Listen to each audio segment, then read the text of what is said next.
Hello friends, मैं हूं अमित और आप देख रहे हैं अपना चैनल स्टडी विद अमित। अपन ने पहले वीडियो में राष्ट्रपति के अनुच्छेद पढ़ लिए थे। आज अपन थोड़ा डिटेल में पढ़ते हैं राष्ट्रपति के बारे में। देखो, अनुच्छेद 52 से स्टार्ट होता है राष्ट्रपति के बारे में। तो 52 के अंदर लिखा हुआ है कि भारत का एक राष्ट्रपति होगा, ठीक है ना। तो भारत का जो राष्ट्रपति है वो अनुच्छेद 52 के अंदर है। उसके बाद अगर योग्यता की बात करते हैं, देखो 52 के अंदर केवल एक ही चीज याद रखनी है,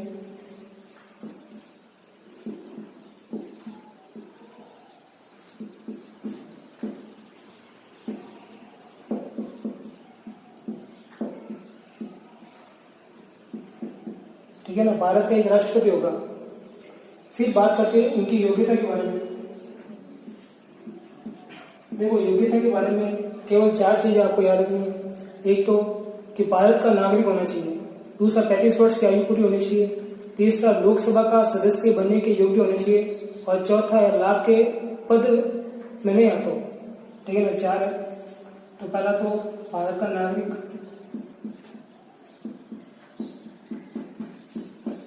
ठीक है, 35 वर्ष की आयु पूरी होनी चाहिए, तीसरा लोकसभा का सदस्य, लोकसभा सदस्य बनने के योग्य होने चाहिए, और लाभ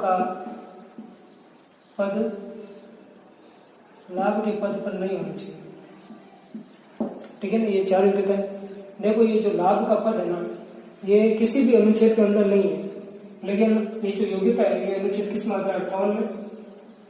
58 में एक बात लिखी हुई है कि भारत के जो राष्ट्रपति है, उपराष्ट्रपति है, राज्यपाल है, केंद्र या राज्य सरकार के जो भी मंत्री के पद हैं वो लाभ के दायरे में नहीं आते, ठीक है ना। ये अनुच्छेद 58 में लिखा हुआ, ठीक है ना। देखो, 2006 का जो मामला है, एक 2006 का मामला है, जया बच्चन वर्सेस भारत संघ। 2006 के मामले में सुप्रीम कोर्ट ने जो जया बच्चन की जो सदस्यता थी संसद की, वो समाप्त कर दी थी लाभ के पद में होने के कारण, ठीक है ना। तो ये 2006 वाला मामला है, ठीक है ना। और तो इसमें कोई इम्पोर्टेंट नहीं। ये जो बेसिक से रेलवे और एसएससी के अंदर ये क्वेश्चन पूछते हैं कभी भी, 35 वर्ष की आयु होनी चाहिए लोग, और लोकसभा का सदस्य बनने के योग्य होना चाहिए, ठीक है ना।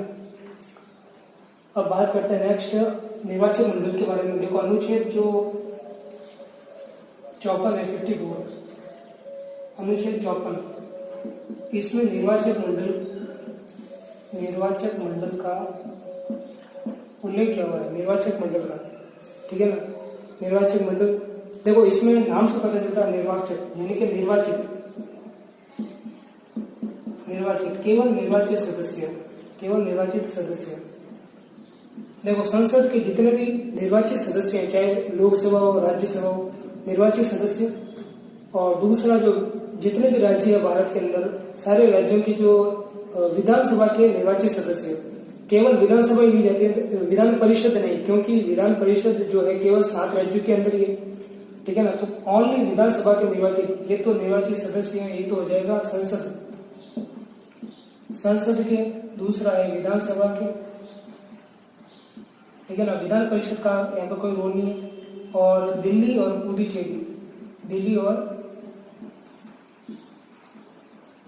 पुदुचेरी की जो विधानसभा है, उनके निर्वाचित सदस्य भी इसमें होते हैं, ठीक है ना। ये दिल्ली वाला जो है, दिल्ली और पुदुचेरी, इसको 70वें संविधान संशोधन 1992 के अंदर, देखो 17वां संविधान संशोधन हुआ था 1992 के अंदर, ठीक है ना, जिसमें दिल्ली और पुदुचेरी की जो विधानसभा के सदस्य, उनको भी इस निर्वाचक मंडल में शामिल किया था, ठीक है ना। तो इसमें केवल निर्वाचक मंडल में केवल निर्वाचित सदस्य होते हैं, जो संसद और विधानसभा और दिल्ली और पुदुचेरी की विधानसभा से ही ले जाते हैं, ठीक है ना। तो केवल इतने ही ध्यान रखना। इसके बाद में आते हैं अनुच्छेद 55 के अंदर आ रही। तो 55 के अंदर क्या है? निर्वाचन की विधि है, निर्वाचन की विधि। देखो, इसमें क्या है कि जो राष्ट्रपति का जो चुनाव होता है वो एकल संक्रमणीय गुप्त मतदान प्रणाली से होता है, ठीक है ना। एक तो होता है खुला मतदान प्रणाली, एक होता है गुप्त मतदान प्रणाली। तो जो राष्ट्रपति है और उपराष्ट्रपति है, इनके जो चुनाव होते हैं वो एकल संक्रमणीय गुप्त मतदान प्रणाली से होते हैं, ठीक है ना। देखो, अनुच्छेद 255 है, 55 जिसमें निर्वाचन की विधि है, ठीक है ना। देखो राष्ट्रपति का जो चुनाव है वो एकल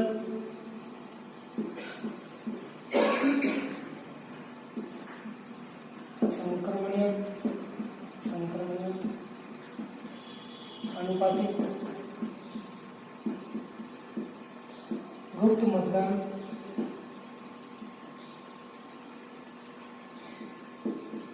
प्रणाली से होता है, ठीक है ना। देखो ये जो है ये राष्ट्रपति और उपराष्ट्रपति दोनों के लिए, ठीक है ना, ये प्रणाली स्टार्ट होती है दोनों के लिए, राष्ट्रपति और उपराष्ट्रपति। लेकिन ये जो राज्यसभा है, राज्यसभा और विधान परिषद, इसके लिए भी ये बात तो सही है, लेकिन यहाँ पर क्या है, खुला मतदान प्रणाली से होता है, ठीक है ना। राज्यसभा और विधान परिषद के जो इलेक्शन होते हैं वो एकल संक्रमणीय अनुपातिक खुला मतदान प्रणाली से होते हैं, और राष्ट्रपति के लिए राष्ट्रपति और उपराष्ट्रपति दोनों के लिए एकल संक्रमणीय अनुपातिक गुप्त मतदान प्रणाली से चुनाव होते हैं, ठीक है ना। ये थोड़ा ध्यान रखना। देखो इसमें निर्वाचक मंडल में 50 अनुमोदक और 50 प्रस्तावक, ठीक है ना। ये उम्मीदवार है तो 50 अनुमोदक और 50 प्रस्तावक जो है वो निर्वाचक मंडल से लिए जाते हैं, ठीक है ना। और जमानत की राशि भी इसमें होती है 15,000 रुपया, ये जमानत की राशि है, जमानत राशि है। अगर वैध मतों का 1/6 अगर इतने मत नहीं आ रहे, वैध मतों का इतना अगर नहीं आता है तो जो जमानत राशि है वो जब्त हो जाती है, ठीक है ना। जमानत वैसे ऐसा क्वेश्चन पूछते नहीं, केवल नॉलेज के लिए।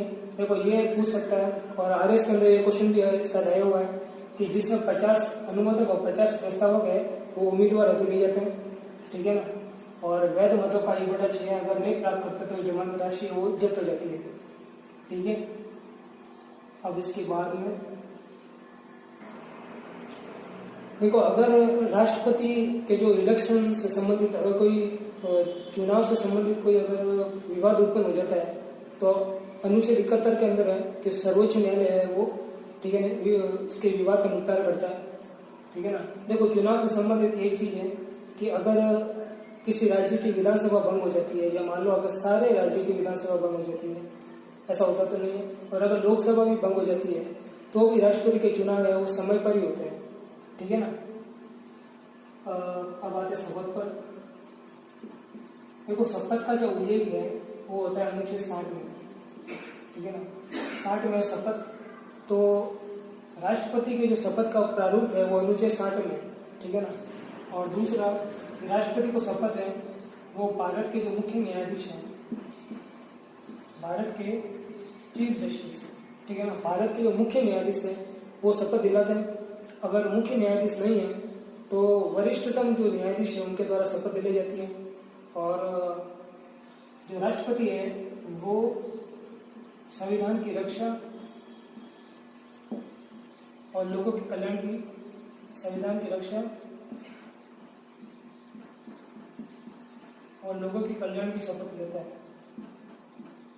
ठीक है, ठीक है। याद हो गया शपथ का प्रारूप और कौन बच्चा अनुच्छेद। देखो कार्यकाल की बात करें तो कार्यकाल जो है वो 5 वर्ष का होता है, 5 वर्ष का कार्यकाल है। और देखो यहाँ पर सेवानिवृत्त आयु का कोई प्रावधान नहीं है, ठीक है ना, कि 65 वर्ष या 60 वर्ष ऐसा कोई प्रावधान नहीं है। 35 वर्ष की आयु होना जरूरी है। उसके बाद में राष्ट्रपति चाहे कितनी बार भी इलेक्शन लड़ सकता है, ठीक है ना, कोई मना नहीं है। तो ये अनुच्छेद 56 के अंदर आता कार्यकाल। और 57 के अंदर क्या पुनर्निर्वाचन की बात है। देखो पुनर्निर्वाचन में क्या है कि मान लो 2 या 3 साल के बाद में अगर राष्ट्रपति अगर मान लो इस्तीफा वगैरह दे भी देता है तो जो नेक्स्ट इलेक्शन होते हैं वो 6 माह में करवाने अनिवार्य है। देखिए एक तो ये कि 6 माह में चुनाव करवाना अनिवार्य है, 6 माह के अंदर उस पद को बढ़ना अनिवार्य है। और दूसरा जो नेक्स्ट इलेक्शन होंगे वो हमेशा पूरे 5 वर्ष के लिए होते हैं, ठीक है ना। राष्ट्रपति के जो चुनाव होते हैं वो पूरे 5 वर्ष के लिए होते हैं, ठीक है ना। और 57 के अंदर के पुनर्निर्वाचन की प्रक्रिया के बारे में बताया हुआ है, ठीक है।